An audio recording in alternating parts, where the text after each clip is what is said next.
Bonjour, pasteur Routen Wanakaija. Il est exactement 3h49 du matin. Aujourd'hui, c'est samedi. Ce matin, je me suis dit, le Seigneur m'a fait réveiller très tôt. Alors, je me suis dit, Seigneur, je vais faire un peu la grasse matinée puisque c'est le week-end. Et j'ai entendu la voix du Saint-Esprit dans mon cœur me disant, non, non, non, non. Il n'y a pas de week-end. Les grasses matinées, le week-end, ce sera après la mort. Quand tu seras au ciel, tu pourras bien dormir. Ok, Seigneur. Alors, je me suis levé. Comme d'habitude, hein, c'est mon habitude depuis des années. J'ai fait d'abord mon lit. Vous voyez, c'est propre. Voilà. C'est ma chambre. J'ai fait mon lit. Et ensuite, je suis parti pour lire ma Bible, hein, avant de prier. Et je suis tombé dans 1 Chronique 29, verset 1. C'est David qui parle. Le roi David dit à toute l'assemblée, « Mon fils Salomon, le seul que Dieu ait choisi, est jeune et d'un âge faible, et l'ouvrage est considérable. Car le palais n'est pas le palais d'un homme, mais il est pour l'Éternel Dieu. » Alors, je me suis arrêté sur ce texte-là. L'ouvrage est considérable. Et pourquoi l'ouvrage est considérable? Il est considérable pour deux raisons. D'abord, à cause du dégât. Le péché a causé dans l'homme un dégât considérable. Cette beauté que le Seigneur a conçue dans le jardin d'Éden, c'était une créature si merveilleuse, Adam et Ève. Ah oui, c'était beau. Et le Seigneur les visitait. Il y avait une communion, une relation intime entre les deux hommes, Adam et Ève, et puis l'Éternel. Mais quelqu'un est venu. Et cette personne-là, elle a causé le dégât. Un schisme incroyable. L'homme est devenu un véritable... il n'y a plus rien de... Tout est irrécupérable. Ça, c'est la cause du péché. Hein. Mais qu'est-ce que le péché? Le péché a double face.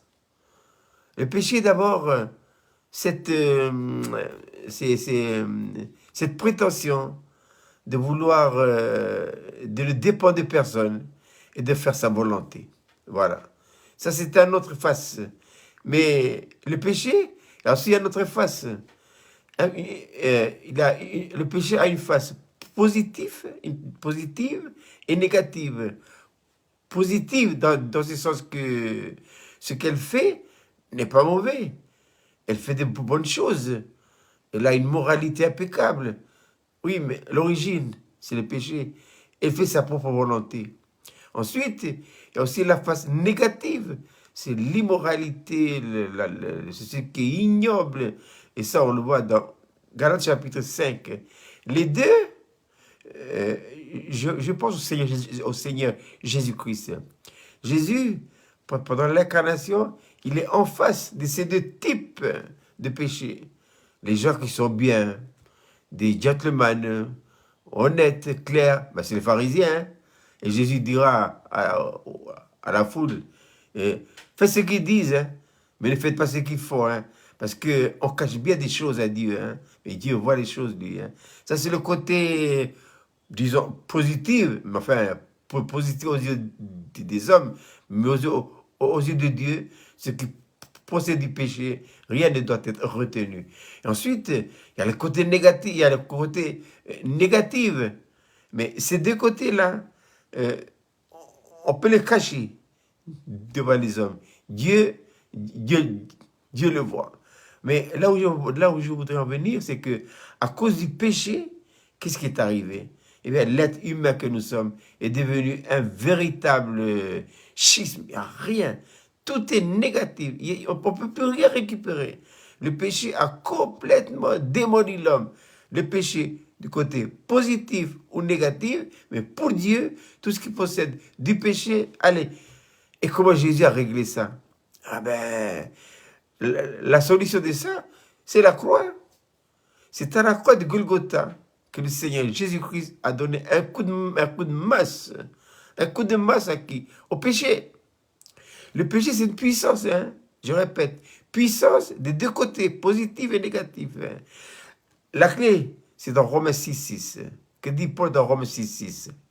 Paul dit, sachant que le vieil homme a été crucifié, et ça, afin que le corps du péché soit détruit pour que nous ne soyons plus esclaves du péché. Qu'est-ce que Jésus a fait?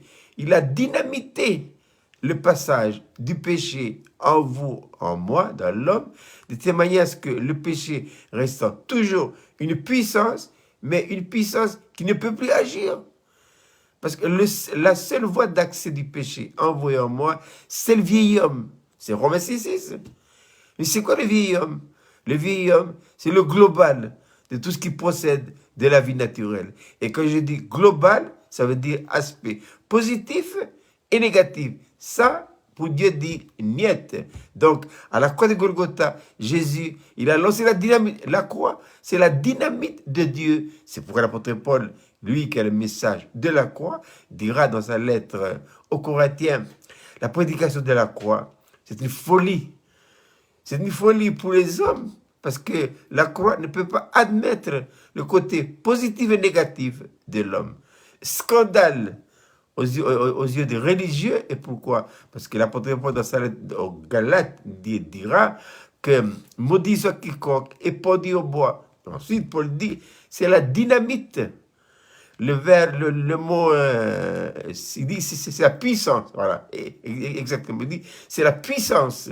La puissance, en français, vient du mot dynamite, en dynamis en grec, qui a donné le mot dynamite en français. Donc, on sait bien qu'une dynamite, ça explose tout. C'est pourquoi la croix, c'est la dynamite de Dieu, parce que c'est à la croix de Golgotha que le Seigneur Jésus-Christ a dynamité le pont.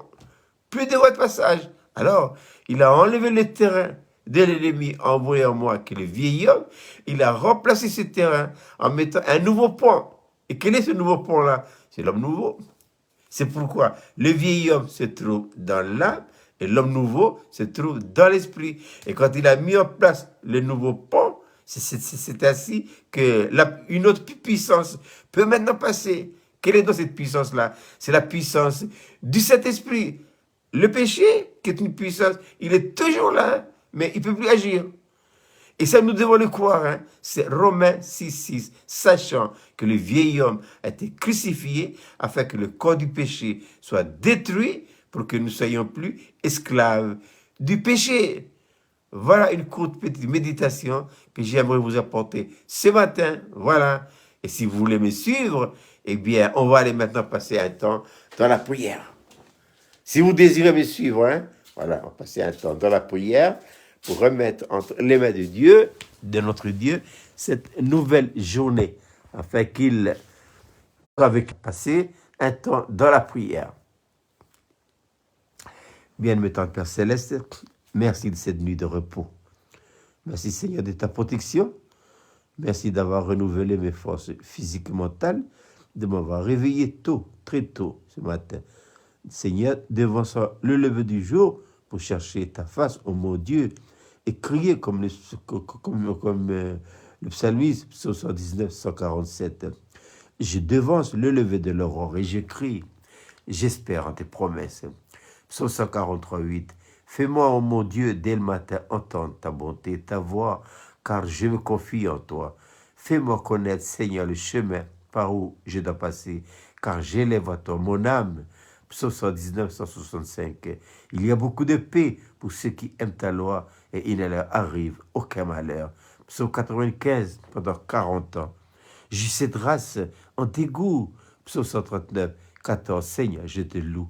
Parce que je suis une créature si merveilleuse. Tes œuvres sont admirables et mon âme le reconnaît bien.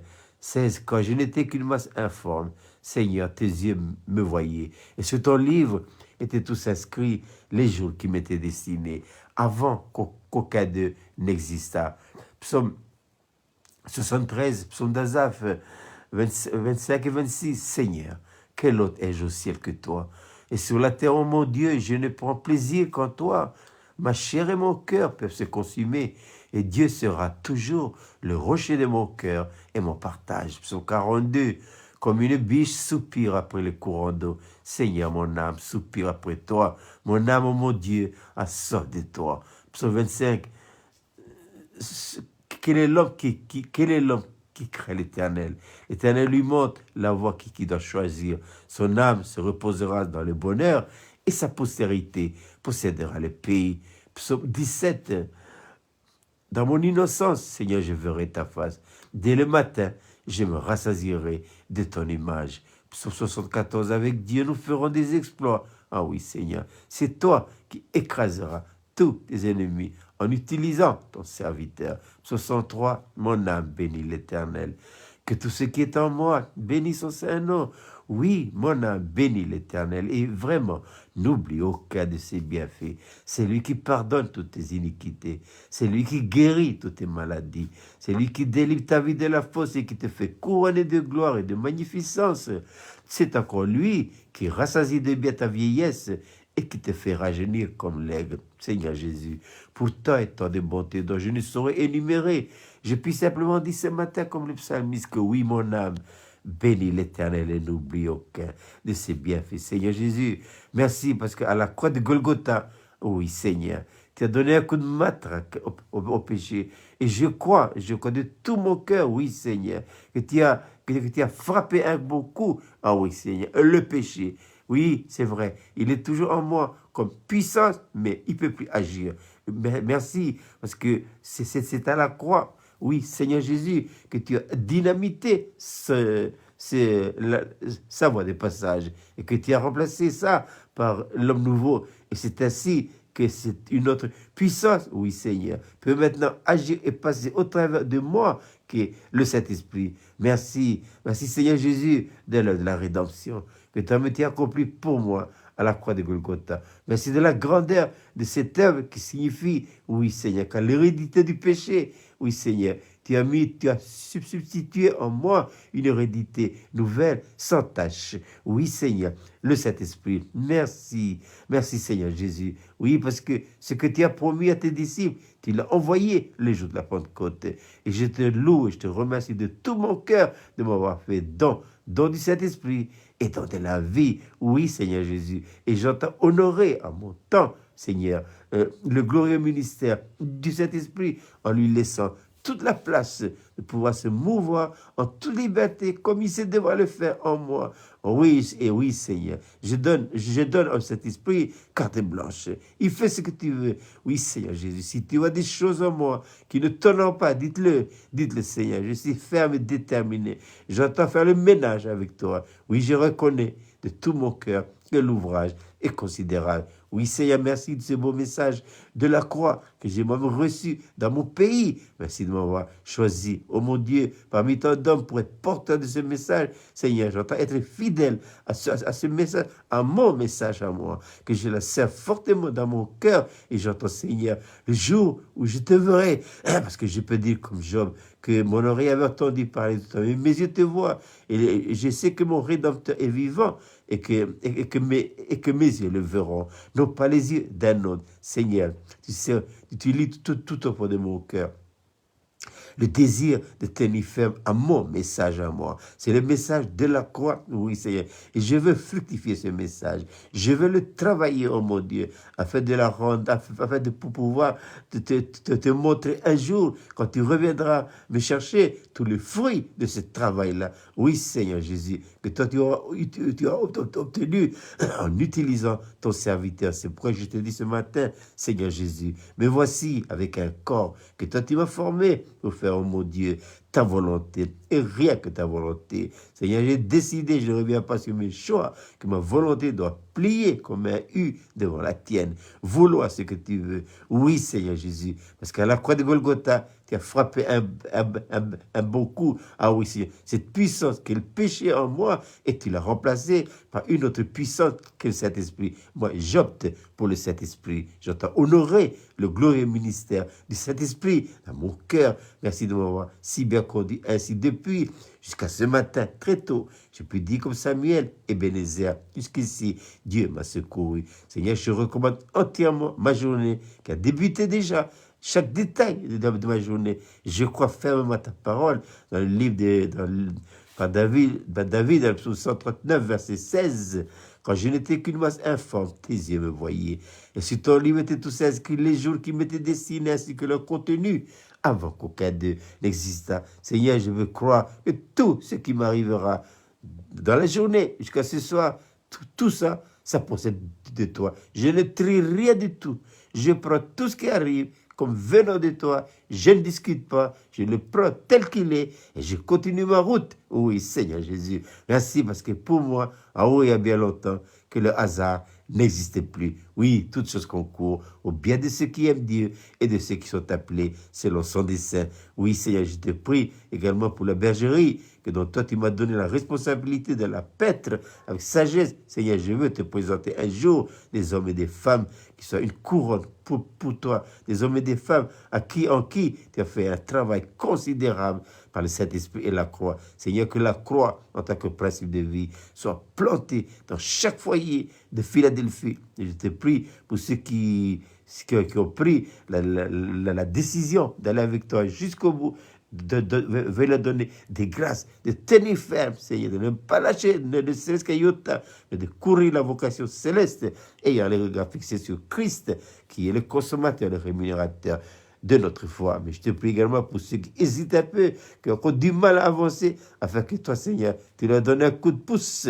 Oui, oui, Seigneur. Gardez-les, garde la bergerie. Ne surtout pas regarder en arrière et de dire comme Paul, oublions ce qui est en arrière. L'important est ce qui est en avant. Je cours vers le but pour rapporter le prix de la vocation céleste de Dieu en Jésus-Christ. Seigneur Jésus, tu es le but.